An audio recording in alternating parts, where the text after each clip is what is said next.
بسم اللہ الرحمن الرحیم۔ السلام علیکم۔ یہ چیپٹر ایک انتہائی حساس موضوع پر ہے،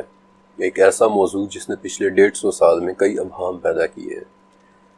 لیکن ان ابہام کی وجہ صرف اس کی حساسیت تھی۔ کوئی اس موضوع پر کھل کر بات کرنے کو تیار نہیں ہوتا تھا۔ میں اس چیپٹر کو 2 حصوں میں تقسیم کر رہا ہوں۔ پہلا حصہ اس موضوع کی سنجیدگی اور حساسیت پر بات کرے گا، تاکہ آپ سمجھ سکیں کہ معاملات اتنے سیدھے ہیں نہیں جتنے ہم کہہ دیتے ہیں۔ پہلے حصے میں کئی سوالات بھی کھڑے ہوں گے جو بظاہر ایک ڈیڈ اینڈ، ایک بند گلی نظر آئیں گے، لیکن اس چیپٹر کا دوسرا حصہ آپ کو ان سوالوں کے جوابات دینے کے لیے تیار کرے گا۔ تاریخ میں فاسلز ایک لمبے عرصے سے مل رہے ہیں، اور فاسلز ان ہڈیوں کو کہتے ہیں جو لاکھوں سال سے زمین میں دبی ہوئی ہوں۔ یہ فاسلز کبھی ڈائنوسورز کے ہوتے اور کبھی معدوم ہو چکے جانوروں کے، لیکن 1856 کے جرمنی میں ایک ایسی دریافت ہوئی جس نے مستقبل کی دنیا کو بدل کر رکھ دیا اور بہت سے مذاہب کو چیلنج بھی کیا، حتیٰ کہ مسلمانوں کو بھی۔ یہ دریافت تھی ایک انسان نما کھوپڑی کی، اور انسان نما کا مطلب یہ ہے کہ اس کھوپڑی کی شیپ تو بالکل انسانوں والی تھی، لیکن وہ دریافت انسانی کھوپڑی سے کہیں زیادہ بڑی اور کہیں زیادہ چپٹی تھی، جیسے انسان جیسی کوئی مخلوق ہو۔ اس کھوپڑی کی عمر معلوم کرنے کے لیے ایک سائنٹیفک میتھڈ اپنایا گیا جسے کاربن ڈیٹنگ کہتے ہیں، اور اس ٹیکنیک سے پتہ چلا کہ یہ کھوپڑی تو لاکھوں سال پرانے کسی مخلوق کی ہے جو کہ انسان جیسی تھی۔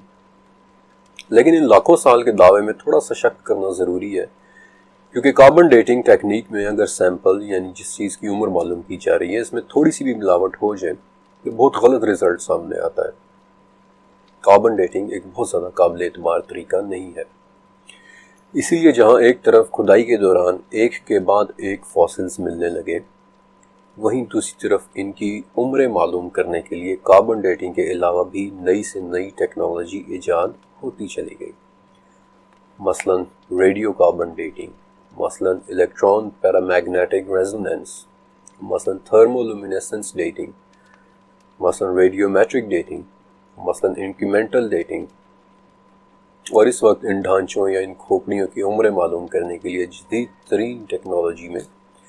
ایکسلریٹڈ میس اسپیکٹرومیٹری اور یورینیم تھوریم میتھڈز شامل ہیں۔ یہ وہ میتھڈز ہیں، یہ وہ ٹیکنیکس ہیں، وہ طریقہ کار ہیں جو کسی بھی چیز کے پگمنٹس کو ڈائریکٹ سیمپل کر کے بتا دیتے ہیں کہ فلاں چیز اتنے ہزار یا اتنے لاکھ سال پرانی ہے۔ تو اب 2 سوال کھڑے ہوتے ہیں کہ ان کھوپڑیوں کی عمر معلوم کرنے کا ایک طریقہ ناقابل اعتبار ہو سکتا ہے، دوسرا طریقہ ناقابل اعتبار ہو سکتا ہے، تیسرا ناقابل اعتبار ہو سکتا ہے، لیکن جب تمام ٹیکنالوجیز ایک جیسا رزلٹ دکھائیں تو پھر یقین کرنا پڑ جاتا ہے کہ وہ واقعی لاکھوں سال پرانے ڈھانچے ہیں۔ تو دوسرا سوال یہ کہ ایک ڈھانچہ فراڈ ہو سکتا ہے، 2 ڈھانچے فراڈ ہو سکتے ہیں، 10 ڈھانچے فراڈ ہو سکتے ہیں، اور یہ سچ ہے کہ لوگوں نے فیک ڈھانچے بنائے بھی ہیں، لیکن یہ بھی سچ ہے کہ اب تک 6000 ایسے ڈھانچے مل چکے ہیں جن کی آتھینٹیسٹی میں، جن کے سچے ہونے میں، جن کا حقیقی ہونے میں کوئی شک نہیں ہے کہ وہ واقعتاً لاکھوں سال پرانے ہیں۔ اور اس سے ایک بہت ہی خوفناک تھیوری پیدا ہوئی کہ یہ کھوپڑیاں کسی ایسی عجیب و غریب مخلوق کی ہیں کہ جو انسان سے پہلے اس زمین میں آباد تھی، اور انسان کے بجائے جانوروں کے زیادہ قریب تھی، اور انسان اسی کی نسل سے آگے پیدا ہوئے، اور اس تھیوری کو نام دیا گیا تھیوری آف ایوولوشن، یعنی نظریہ ارتقاء۔ اب یہ ایک بڑی پریشان کن دریافت تھی، اور ماڈرن نسل کے ذہن میں طرح طرح کے شک اور شبہات پیدا ہونے لگے کہ کیا واقعی ایوولوشن سچ ہے؟ کیا واقعی انسان کسی ایسی حیوان نما مخلوق کی نسل سے ہے؟ اور اگر یہ بات سچ ہے تو یہ تھیوری کسی بھی الہامی مذہب سے بہت زبردست طریقے سے ٹکرا رہی تھی کہ پہلے انسان حضرت آدم مٹی سے بنے تھے، اور یہ تھیوری کہتی ہے کہ انسان کسی حیوان نما مخلوق سے بنا تھا۔ اب اس ٹکراؤ سے نمٹنے کے لیے تمام مذاہب نے اپنی اپنی تھیوریز پیش کی۔ عیسائیوں نے یہ کہہ کر رد کر دیا کہ یہ سب ڈھانچے، یہ سب فاسلز وغیرہ جھوٹ ہیں، فراڈ ہیں، انہیں خدا نے صرف ہمارا ایمان ٹیسٹ کرنے کے لیے زمین میں رکھا ہے۔ ایسے یہودیوں نے بھی انہیں جھوٹا کہہ کر جان چھڑا لی، لیکن مسلمانوں میں اوپینین ڈیوائیڈ ہونا شروع ہو گئی، رائے تقسیم ہونا شروع ہو گئی۔ کچھ اسکالرس نے خاموشی اختیار کر لی، کچھ اسکالرس نے ایوولوشن کے کچھ حصوں کو مان لیا اور کچھ کا انکار کر دیا، اور کچھ اس بات پر ڈٹ گئے کہ نہیں، ایوولوشن محض ایک تھیوری ہے، صرف ایک اندازہ ہے، ایک دھوکہ ہے۔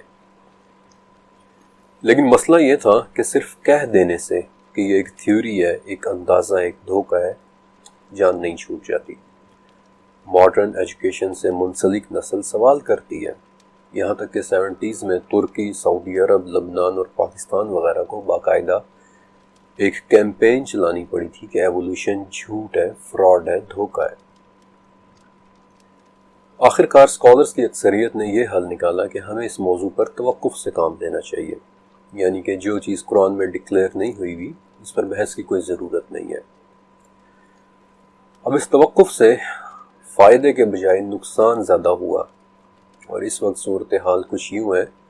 کہ 19% مسلمان، 19% مسلمان یہ ماننے لگ گئے ہیں کہ انسان ایوولوشن ہی کی پیداوار ہے۔ بلکہ 2009 میں جب میکگل یونیورسٹی نے پاکستان کے ہائی سکولز میں ایک سروے کیا تھا اور سٹوڈنٹس کے سامنے یہ سوال رکھا تھا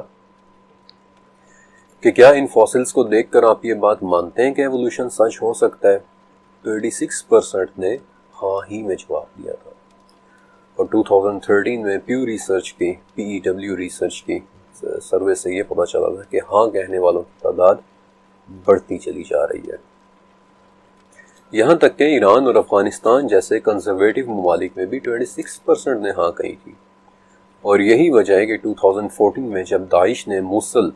عراق میں قبضہ کیا تھا تو سب سے پہلے انہوں نے سکولز کے اندر بایولوجی پڑھانے پر پابندی لگائی تھی۔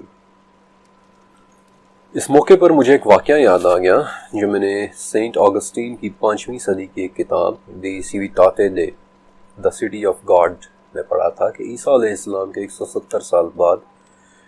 ایک رومن بادشاہ جولین کے سامنے ایک یونانی عیسائی اور ایک مصری ملحد کا مناظرہ ہوا تھا، اور آدم علیہ السلام کے بارے میں ان دونوں کا نقطہ نظر سننے کے بعد جولین نے کہا تھا کہ پھر ہو سکتا ہے کہ ایک کے بجائے کئی آدم آئے ہوں، اور اس وقت ان تمام ڈھانچوں اور فاسلز کو دیکھتے ہوئے مسلمانوں کے ہاں بھی ایک بڑا طبقہ اس کانسیپٹ کا قائل ہو چکا ہے۔ اور میں امید کرتا ہوں کہ اب آپ کو اس موضوع کی سنجیدگی اور اس کی حساسیت کا اندازہ ہو چکا ہوگا کہ اس پر انٹلیکچول انداز میں بات کرنا، دلائل کے ساتھ بات کرنا کس قدر ضروری ہے، اور انٹلیکچول انداز میں بات کرنے کے لیے ہمیں بہت ہی توجہ سے قرآن، حدیث اور بذات خود ان ڈھانچوں کو سٹڈی کرنا ہوگا۔ اب یہ ڈھانچے کتنے عجیب و غریب سے ہیں، چلے میں ان میں سے کچھ کے متعلق آپ کو بتاتا ہوں۔ 1974 میں ایتھوپیا سے ایک ڈھانچہ ملا جو بائی پیڈل یعنی کہ 2 ٹانگوں پر چلنے والی کسی مخلوق کا تھا۔ یہ کسی عورت یا عورت جیسی کسی مخلوق کا ڈھانچہ تھا۔ It was a female skeleton، اور مقامی زبان میں لوگوں نے پیار سے اس ڈھانچے کا نام ڈنکنیش رکھا،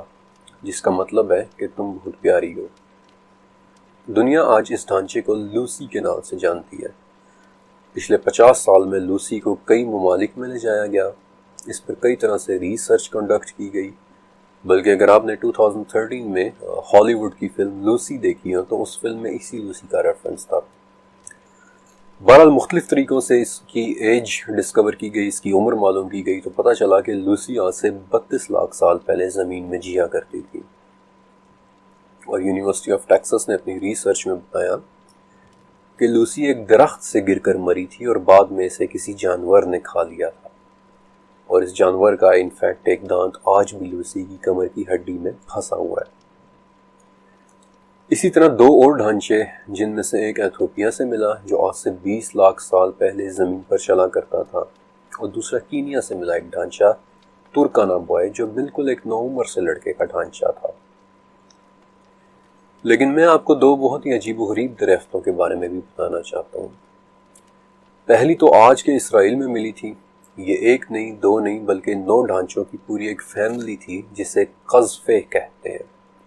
اور سب سے عجیب بات کہ ان میں سے جو ڈھانچہ سب سے چھوٹا تھا وہ ایک بچے کا تھا جس کے ہاتھ میں 12 سنگے کے سینگ تھے۔ اور دوسری عجیب دریافت انڈونیشیا کی ایک بہت بڑی غار لیانگبوا میں ہوئی تھی، اور وہاں پر بھی ایک نہیں، دو نہیں، بلکہ قذفے کی طرح 9 ڈھانچوں کی پوری ایک فیملی تھی۔ اور سب سے عجیب بات کہ یہ سب کے سب صرف اور صرف 3 فٹ کے تھے، یعنی کہ آج کے حساب سے بالکل بونے، بلکہ انہیں تو نام بھی ہابٹس ہی کا دیا گیا تھا، یعنی کہ بونے۔ اس کے علاوہ چائنا میں پیکنگ مین، گریس میں پیٹرالونسکل، یہ سب لاکھوں سال پرانے ڈھانچوں کے فاسلز ہیں۔ اور ساؤتھ افریقہ میں ملنے والا ٹونگز چائلڈ، یہ تو بیسیکلی اتنا عجیب و غریب ڈھانچہ تھا کہ اسے نہ ہی انسان نہ ہی حیوان بلکہ ایک علیحدہ ہی قسم کی مخلوق بتایا جاتا ہے۔ اب اس پوائنٹ پر پہنچ کر معاملات کافی الجھے ہوئے نظر آنا شروع ہو جاتے ہیں۔ یہ ڈھانچے ہماری لڑائی ایوولوشن کے اس نظریے سے کروا رہے ہیں جس کے مطابق انسان حیوان سے ایوالو ہوا، اور اس لڑائی کو، اس آرگیومنٹ کو مزید دلچسپ بنانے کے لیے اس چیپٹر کے اندر میں سب سے مشکل چیلنج ڈال رہا ہوں، یعنی کہ 1856 کے جرمنی میں ہوئی وہ دریافت، اور وہ ڈھانچہ تھا انسان سے پہلے گزری ایک نسل نیانڈرتھل کا، کہ جو آج سے 4.5 لاکھ سال پہلے اس دنیا میں ظاہر ہوئے اور آج سے 40,000 سال پہلے تک رہے۔ یہ اب تک کی سب سے مشہور نسل ہے، اور جب کسی فلم میں پتھر کے زمانے کے لوگ دکھانے ہوں تو انہی نیانڈرتھلز کی شکل بنا کر دکھا دی جاتی ہے۔ ایک وحشی سی، جنگلی سی مخلوق جو منہ سے عجیب و غریب آوازیں نکالتی اور غاروں میں رہتی تھی۔ نیانڈرتھلز سب سے مشکل چیلنج اس لیے ہے کیونکہ لوسی اور ٹونگز چائلڈ کے بارے میں تو آسانی سے یہ بات کہی جا سکتی ہے کہ وہ بہت پرانے ڈھانچے تھے۔ 32 لاکھ سال پرانی لوسی تو پرائمیٹس یعنی کہ چمپینزیز اور گوریلا وغیرہ کے زیادہ قریب تھی، لیکن نیانڈرتھلز کا معاملہ تھوڑا سا مختلف ہے، اور اس چیپٹر کے اندر میں آپ کو کچھ ایسی باتیں بھی بتاؤں گا کہ آپ دیکھیں گے کہ وہ واقعی انسان کے بڑے قریب کی مخلوق تھے۔ ان کے ڈھانچے زیادہ تر یوریشیا یعنی کہ یورپ اور ایشیا کے ممالک میں ملتے ہیں۔ Most of them are in France, Spain, Slovakia and Germany, اور ان کے ڈھانچوں کی ساخت دیکھ کر پتہ چلتا ہے کہ وہ ایک خونخوار نسل تھی۔ غاروں میں رہتے اور آگ جلا سکتے تھے، پتوں اور جڑی بوٹیوں کو بنیادی دوائی کے طور پر استعمال کر سکتے تھے۔ نیانڈرتھلز مردوں کا قد، their height 5.5 فٹ ہوتا تھا، اور ان کی عورتوں کا قد 5 فٹ۔ یہ ایمبوش ہنٹرز تھے، یعنی کہ گروہ یا جتھے بنا کر اور چھپ کر 12 سنگوں، ہرنوں اور جنگلی سوروں کا شکار کرتے تھے، اور ان کے گھٹنوں کی ساخت بتاتی ہے کہ وہ بڑی مضبوط جسامت رکھتے تھے اور آرام سے 35 سے 40 میل دور تک بھاگ سکتے تھے۔ نیانڈرتھلز کے متعلق یہ سب باتیں سن کر اب آپ کو کیا لگ رہا ہے؟ ان خصوصیات کی وجہ سے دماغ بڑی آسانی سے ٹرک ہو سکتا ہے، بڑی آسانی سے سوچ سکتا ہے کہ یہ تو بڑی انسانی سی خصوصیات ہیں، یہ تو بڑا ہیومن کائنڈ آف بیہیویئر ہے، دوائی کھانا، آگ جلانا۔ اور یہی وہ موقع ہے جہاں بہت سے لوگ نیانڈرتھلز کو انسان کے پریڈیسیسرز مان لیتے ہیں اور ایوولوشن ایک سچ لگنے لگ جاتا ہے۔ اور اسی نازک موقع پر اس چیپٹر کا دوسرا حصہ شروع ہونے والا ہے، جس کے اندر میں آپ کو بتاؤں گا کہ ان تمام سوالوں اور شبہات کا جواب کیسے دینا ہے۔ انفیکٹ اس چیپٹر کے اندر میں آپ کو ایسے دلائل مہیا کرنے والا ہوں کہ ایوولوشن کے متعلق خود آپ کا اپنا کانسیپٹ بھی انشاءاللہ کلیئر ہو جائے گا۔ سب سے پہلی اور بڑی بات جو شبہات کو جنم دیتی ہے کہ نیانڈرتھلز آگ کا استعمال کرنا جانتے تھے، وہ آگ کو کنٹرول کرنا جانتے تھے۔ یہ بات ہمیں اس طرح سے پتہ چلتی ہے کہ نیانڈرتھلز کی غاروں میں چھتوں اور دیواروں پر مینگنیز ڈائی آکسائڈ ملتی ہے، جو بیسیکلی آگ کے جلنے کے بعد پیدا ہوتی ہے۔ لیکن کیا آگ لگانا، آگ جلانا ان کے انسان ہونے کا ثبوت ہے؟ اس زمین کے اوپر آگ کا استعمال پچھلے 8 لاکھ سال سے ہو رہا ہے، لیکن آگ صرف انسان ہی کنٹرول کرنا نہیں جانتا۔ انسان کے علاوہ بھی کچھ مخلوقات ہیں جو آگ کا استعمال کرتی ہیں۔ آپ نے کبھی آسٹریلیا کے دی بلیک کائٹ نامی ایک عقاب کے متعلق سنا ہے؟ ایک لمبے عرصے تک یہی سمجھا جاتا رہا کہ جب بھی جنگل میں آگ لگتی ہے، بلیک کائٹ آگ کی وجہ سے گھاس میں اڑتے ہوئے کیڑوں کو پکڑنے کے لیے ان کی طرف لپکتا ہے، لیکن اب آ کر یہ پتہ چلا ہے کہ یہ آگ اکثر لگاتا ہی بلیک کائٹ ہے۔ یہ سورج کی حدت میں پڑی سوکھی لکڑیوں کو ڈھونڈتا اور انہیں اٹھا اٹھا کر ایک خشک جگہ جمع کر لیتا ہے۔ اب شدید گرمی سے ان لکڑیوں میں آگ لگ جاتی ہے اور پھر بلیک کائٹ انہیں اٹھا اٹھا کر گھاس پر پھینکتا ہے، جس سے گھاس کے اندر چھپے کیڑے باہر نکل آتے ہیں اور یہ انہیں کھا جاتا ہے۔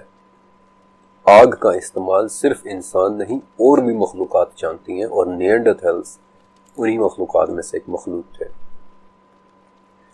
دوسری بات کہ نیانڈرتھلز کی ایک ایسی عادت تھی جس سے اکثر لوگ اس شک میں مبتلا ہو جاتے ہیں کہ شاید وہ انسانی پریڈیسیسرز تھے، اور وہ بات یہ ہے کہ وہ لوگ جڑی بوٹیوں اور پتوں کو ایک بنیادی سی دوائی کے طور پر استعمال کر سکتے تھے۔ لیکن کیا ہربل دوائیوں کا استعمال ان کے انسان ہونے کی دلیل ہے؟ دوائی دنیا کا ہر جاندار استعمال کرتا ہے۔ برازیل کے مکا پیرٹس ایک خاص قسم کی مٹی کھاتے ہیں جس سے ان کے پیٹ کے اندر موجود کیڑے اور بیکٹیریاز مر جاتے ہیں۔ اسی طرح میڈغاسکر کے پریگننٹ لیمرز وہ اپنی پریگننسی کے دوران انجیر کے پتے کھاتے ہیں جس سے فیمیل لیمرز میں دودھ کی پیدائش بڑھ جاتی ہے۔ پھر کینیا کی پریگننٹ ہتھینیاں بھی اپنی پریگننسی کے دوران کچھ ایسے پتے کھاتی ہیں جنہیں وہ اپنی نارمل یا یوزول ڈائٹ میں نہیں کھاتی۔ بلکہ شاید آپ یہ سن کر حیران ہوں گے کہ برازیل کے اسپائڈر منکیز اپنے میٹنگ سیزن کے دوران خاص قسم کے پھل کھانا شروع کر دیتے ہیں، اور یہ وہ خاصیت ہے جسے آج تک ہم صرف انسانوں کے ساتھ ہی خاص سمجھتے چلے آئے تھے۔ آپ کی دلچسپی کے لیے بتا دیتا ہوں کہ پورے اینیمل کنگڈم میں جانوروں کی جڑی بوٹیاں اور پتوں کو دوائی کے طور پر استعمال کرنے کی پوری ایک سٹڈی ہے، جسے زو فارماکوگنوسی کہتے ہیں، جس کا لفظی مطلب یہ ہے کہ جانوروں کا ادویات کے متعلق علم۔ دوائیاں انسان کے علاوہ بھی مخلوقات استعمال کرتی ہیں، اور نیانڈرتھلز بھی انہی مخلوقات میں سے ایک تھے۔ تیسری اہم بات جو نیانڈرتھلز کو انسان کا ہی ایک پریکرسر ماننے کے حوالے سے دلیل ہے کہ وہ گروہوں کی صورت میں شکار کرتے تھے، جتھا بنا کر جھاڑیوں میں چھپ کر بیٹھ جاتے اور اپنے شکار کا انتظار کرتے۔ اور اس سوال کا جواب تو شاید سب سے آسان ہے۔ اس وقت 307 قسم کے جانور ایسے ہیں کہ جو چھپ کر اپنے شکار کا انتظار کرتے ہیں، مثلا بنگال ٹائیگرز، نائل کراکوڈائل یعنی دریائے نیل کا مگرمچھ، ریچھ، اور 400 سے زیادہ ایسے جانور ہیں کہ جو جتھا یا گروہ بنا کر شکار کرتے ہیں، جنہیں پیک ہنٹرز کہا جاتا ہے۔ اور حیرت کی بات کہ ان جتھا بنا کر شکار کرنے والوں میں کلر ویلز مچھلیاں بھی شامل ہیں، ان میں ہیرسز ہاک نامی عقاب یعنی پرندے بھی شامل ہیں، ان میں گرے وولز بھیڑیے بھی شامل ہیں۔ پیک ہنٹنگ ایک ایسی ٹیکنیک ہے جسے شروع کے انسانوں کے علاوہ بھی کئی مخلوقات استعمال کرتی ہیں، اور نیانڈرتھلز بھی انہی مخلوقات میں سے ایک مخلوق تھے۔ اب اس پوائنٹ پر آ کر آپ کو اتنا تو واضح ہو جانا چاہیے کہ آگ جلانا، دوائی استعمال کرنا اور گروہ یا جتھا بنا کر آرگنائزڈ ہنٹنگ کرنا، شکار کھیلنا، یہ باتیں انسان ہونے کی دلیل نہیں ہے۔ انسانوں کے علاوہ بھی مخلوقات یہ خصوصیات رکھتی ہیں، لیکن یہاں سے آگے اب میں آپ کو کچھ ایسی باتیں بتاؤں گا جن سے آپ بہت ہی آسانی سے نیانڈرتھلز اور انسان میں فرق کر سکیں گے، اور سب سے اہم دلیل میں سب سے آخر میں آپ کے سامنے رکھوں گا۔ میں نے آپ کو بتایا تھا کہ نیانڈرتھلز یوریشیا کے علاقوں میں رہتے تھے، مثلا جرمنی، فرانس، سلوواکیا، اسپین۔ یہ وہ ممالک ہیں جہاں سردیاں زیادہ ہوتی ہیں، دن چھوٹے اور راتیں لمبی ہوتی ہیں، اور جب نیانڈرتھلز وہاں رہ رہے تھے تو اس وقت دنیا میں ایک آئس ایج کا دور چل رہا تھا، یعنی کہ آدھی سے زیادہ دنیا برف میں ڈھکی ہوئی تھی، اور یہ دور یعنی لاسٹ گلیشیل پیریڈ تو نیانڈرتھلز کے معدوم ہونے کے بعد کہیں جا کر ختم ہوا ہے۔ تو ایک سوال کھڑا ہوتا ہے کہ اگر نیانڈرتھلز انسان تھے یا انسان کا کوئی پریکرسر تھے تو وہ گرم علاقوں کی طرف کیوں نہیں مائگریٹ کر گئے؟ وہ تو 35-40 میل بھاگ سکتے تھے آرام سے۔ وہ ان ٹھنڈے اندھیرے ملکوں کی ٹھنڈی اندھیری غاروں میں رہنا کیوں پسند کرتے تھے؟ اس سوال سے دو بہت ہی اہم باتیں سیکھنے کو ملتی ہیں۔ پہلی بات، نیانڈرتھلز دن کی روشنی کو کم اور رات کے اندھیرے کو زیادہ پسند کرتے تھے، اور دوسری بات کہ ان کی ہڈیوں سے ملے جینز میں دو بڑے ہی دلچسپ پروٹینز ملتے ہیں،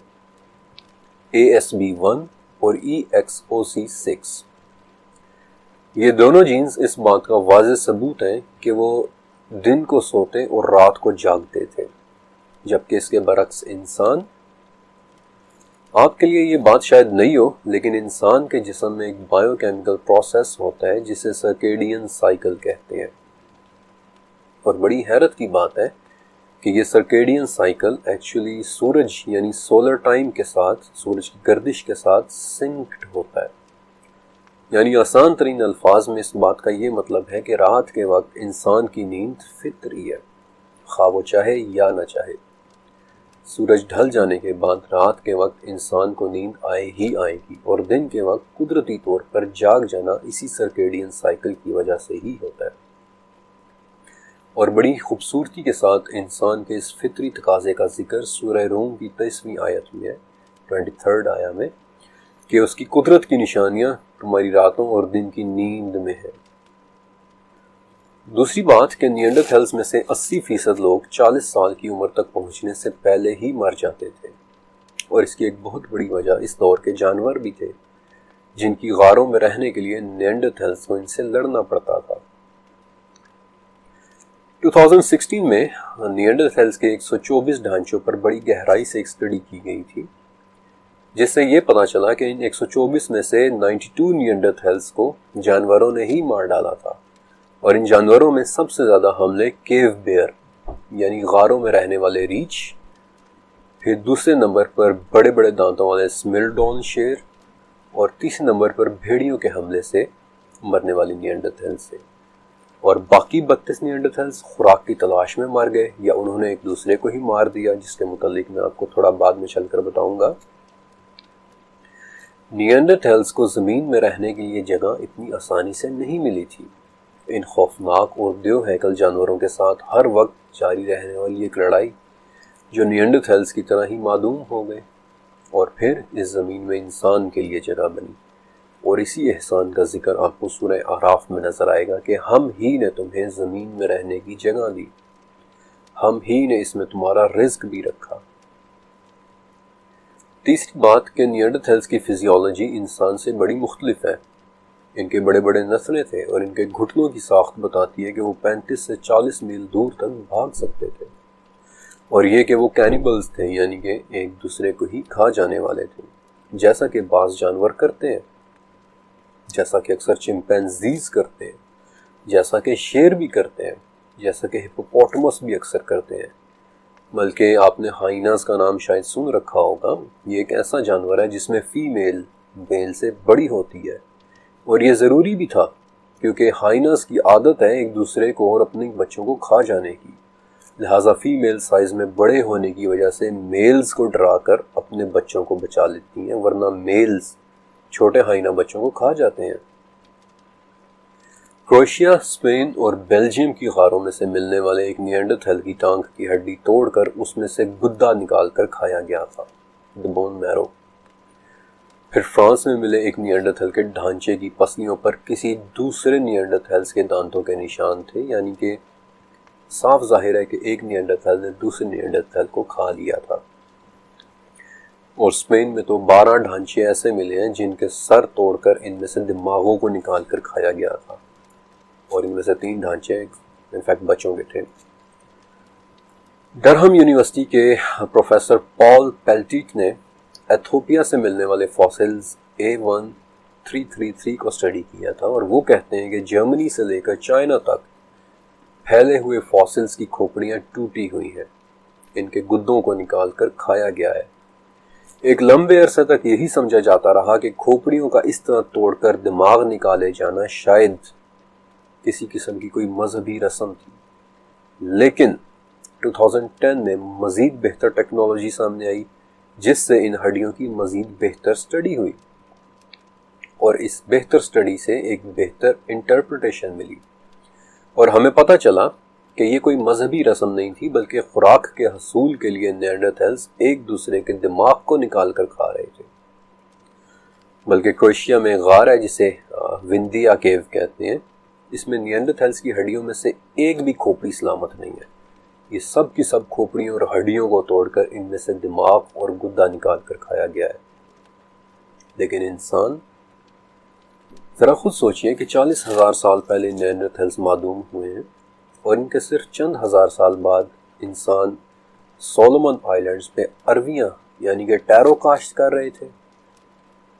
انفیکٹ یہ زراعت میں کسی بھی ملک کی تاریخ میں سب سے پرانا ثبوت ہے کہ 28,000 سال پہلے سولومن آئیلینڈز پر عربیوں کی کاشت۔ نیانڈرتھلز اور انسان کی خوراک کے حوالے سے دوسرا فرق کہ کہاں 40,000 سال پہلے نیانڈرتھلز ایک دوسرے کی ہڈیوں کا غوطہ نکال کر کھا رہے تھے اور کہاں صرف چند ہزار سال کے بعد تبریا کی جھیل سے سی آف گیلیلی سے ایسے اوزار ملتے ہیں کہ جو فصل کاٹنے کے لیے استعمال ہوتے تھے، اور نہ صرف یہ بلکہ ان اوزاروں پر نشان بھی اس طرح کے پڑے ہوئے ہیں کہ جیسے انہوں نے کسی سبز فصل کو کاٹا ہو۔ آپ کی دلچسپی کے لیے بتا دیتا ہوں کہ یہ وہی تبریا جھیل ہے یعنی کہ سی آف گیلیلی جس کا پانی یاجوج ماجوج کے آنے سے پہلے ایک نشانی کے طور پر خشک ہو جانا ہے۔ انسان اور نیانڈرتھلز کی خوراک میں زمین آسمان کا فرق تھا، اور سورہ اسراء کی آیت ہے کہ یقیناً ہم نے آدم کی اولاد کو بہت عزت دی، انہیں خشکی اور تری کی سواریاں دیں، انہیں پاکیزہ چیزوں کے رزق دیے اور اپنی بہت سی مخلوقات پر انہیں فضیلت کی۔ اب ذرا سوچیں تو صحیح کہ 40 میل دور پیدل بھاگنے والی مخلوق نیانڈرتھلز کے مقابلے میں بنی آدم کو خشکی اور تری کی سواریاں ملیں۔ ایک دوسرے کو کھا جانے والے نیانڈرتھلز کے مقابلے میں آدم کی اولاد کو پاکیزہ چیزوں کے رزق ملے، ارویاں، مکئی، گندم۔ ابن عباس سے مروی ہے کہ آدم علیہ السلام نے اس دنیا میں جو پہلی خوراک کھائی وہ گندم تھی، اور ذرا اس آیت کے آخری حصے پر غور کریں کہ ہم نے بنی آدم کو اپنی بہت سی مخلوقات پر فضیلت عطا کی، اور ان بہت سی مخلوقات میں نیانڈرتھلز یقیناً شامل ہے۔ اب تک آپ کو اتنا واضح ہو جانا چاہیے کہ نیانڈرتھلز انسان سے مختلف ایک علیحدہ مخلوق تھے، صرف اور صرف فطری تقاضوں والی ایک مخلوق جس کا مقصد صرف کھانا، پینا، سونا اور افزائش نسل کرنا تھا۔ اور میں آپ کو اس کی بھی دلیل سورہ شعراء سے پیش کرتا ہوں کہ اس سے ڈرو جس نے تمہیں تخلیق کیا اور تم سے پہلے کے لوگوں کو بھی۔ عموماً یہاں پہلے کے لوگوں سے مراد یا اس کا مطلب گزشتہ اقوام لیا جاتا ہے، لیکن ذرا اس پہلے کے لوگوں کے لیے استعمال ہوئے عربی لفظ پر تو غور کریں، جبلت الاولین۔ اور میرا آپ سے ایک سوال ہے کہ جبلت کسے کہتے ہیں؟ آپ سب نے اردو کی کلاس میں پڑھا ہوگا انسان کے جبلی تقاضے۔ جبلت کہتے ہیں زندگی کی ایک بہت ہی بنیادی شکل کو، ایک ایسی زندگی، ایک ایسی شکل، ایک ایسی مخلوق جس کی ضروریات صرف اور صرف کھانا، پینا، سونا اور افزائش نسل کرنا ہے۔ اور اس جبلت الاولین یعنی پہلے گزر جانے والی ایک جبلی زندگی کے کانسیپٹ پر نیانڈرتھلز نامی یہ مخلوق بالکل فٹ بیٹھتی نظر آتی ہے۔ اور اب بنی آدم کے نیانڈرتھلز سمیت اس زمین پر رہنے والے کسی بھی دوسری مخلوق سے ممتاز ہونے کی سب سے بڑی دلیل، جیسا کہ میں نے آپ سے وعدہ کیا تھا، وہ دلیل جو اللہ تعالیٰ نے بذات خود قرآن پاک کے بالکل شروع میں ہی بتا دی ہے۔ سورہ بقرہ۔ اللہ نے آدم کو تمام نام سکھا کر فرشتوں کے سامنے کیا۔ آدم علیہ السلام کو پیدائش پر ملا اللہ تعالیٰ کا ایک گفٹ، ایک تحفہ، زبان، بولنے کی صلاحیت۔ انہیں تمام چیزوں کے نام سکھائے گئے، انہیں بولنے کی صلاحیت دی گئی، انہیں زبان دے دی گئی۔ اور چونکہ یہ دلیل میں قرآن پاک سے اٹھا رہا ہوں، اس لیے اس چیپٹر میں آگے چل کر آپ دیکھیں گے کہ آدم اور ان دوسری مخلوقات میں فرق کی اس سے بڑی شاید ہی کوئی دلیل ہو۔ انسان میں ایک جین ہوتا ہے جسے FOXP2 کہتے ہیں، یعنی فوک ہیڈ پاکس پروٹین۔ یہ ایک ایسا پروٹین ہے کہ جو انسانوں میں زبان یعنی لینگویج اور بولی کے لیے ضروری ہوتا ہے، بلکہ سائنسدان تو اکثر مذاق میں اسے گرامر جین بھی کہتے ہیں۔ 1998 میں انگلینڈ میں ایک پوری فیملی اپنے اسپیچ ڈس آرڈر کے علاج کے لیے ہاسپٹل گئی، یعنی کہ وہ لوگ صحیح سے بول نہیں پاتے تھے۔ تو اس وقت حادثاتی طور پر اس جین کی ڈسکوری ہوئی تھی اور تبھی اسے لینگویج جین کا نام دیا گیا۔ یہ جین بولی کے علاوہ پھیپھڑوں اور جسم کی بڑھوتری کے لیے بھی ضروری ہے، اور اگر ہم میں یہ جین نہ ہوتا تو نہ صرف ہم زبان جیسی صلاحیت سے محروم ہوتے بلکہ ہمارے قد بھی بہت چھوٹے ہوتے۔ نیانڈرتھلز میں یہ جین تو تھا لیکن اس کا وہ ویریئنٹ نہیں تھا جو انسان میں ہوتا ہے۔ اس بات کا آسان ترین الفاظ میں یہ مطلب ہے کہ نیانڈرتھلز صرف آوازیں نکال سکتے تھے، بلکہ ڈاکٹر لیبرمن فلپ نے بڑی محنت سے نیانڈرتھلز کا ووکل ٹریکٹ یعنی گلے کا بولنے والا حصہ بھی تیار کیا تھا اور نیانڈرتھلز کی قدرتی آواز بنانے کی پوری کوشش کی تھی، لیکن آخر نتیجہ یہ نکلا کہ نیانڈرتھلز زیادہ سے زیادہ ایک نومولود بچے کی طرح آواز نکال سکتے تھے۔ وہ ناک سے بالکل بھی نہیں بول سکتے تھے، جیسا کہ انسان نون کی آواز نکال لیتا ہے، لیکن انسان کو ملا یہ تحفہ۔ آپ کو پتہ ہے کہ صرف ایک جملہ بولنے کے لیے ہمارے منہ کے اندر 18 میکانزمز کام کر رہے ہیں۔ ایک ایسی صلاحیت ہے جو نیانڈرتھلز سمیت کسی بھی دوسری مخلوق کے اندر نہیں ہے۔ لیکن ابھی تو اس چیپٹر کا سب سے دلچسپ حصہ شروع ہوا ہے، کیونکہ یہ حصہ بات کرے گا اللہ کے آدم علیہ السلام کو دیے گئے تحفوں میں سے ایک تحفے کی، تمام چیزوں کے نام سکھا دیے جانے کی، لینگویج کی۔